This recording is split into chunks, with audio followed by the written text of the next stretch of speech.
Welcome to Not Milk Never Milk. Subscribe if you're lactose intolerant. You start by identifying your G-Shock model and the exact battery or strap parts needed. This avoids wrong purchases. Once done, remove the band pins if they block the back. Use a 2.53 0mm screwdriver for the case screws and hold the watch firmly to prevent slipping.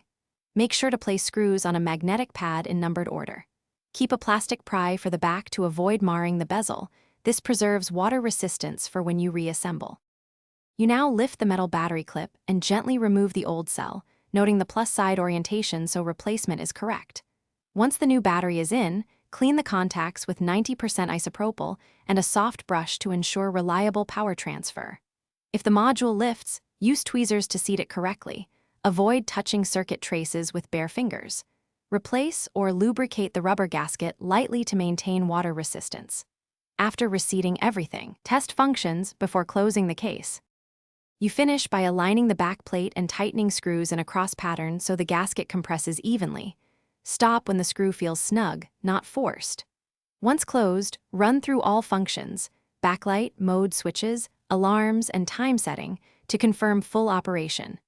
If a button sticks or functions fail, open it again to check gasket placement and contact springs.